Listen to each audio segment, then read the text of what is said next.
वारीचा घेतला पावलानी आम्हा वाळवंटी तुझी सावली गळा भेट घेण्या भीमेची निघाली तुझ्या नाम घोषात इंद्रायणी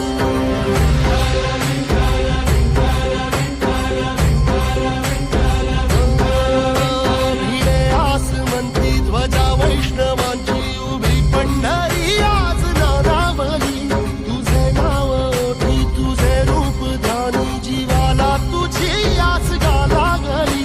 जरी बाप साऱ्या जगा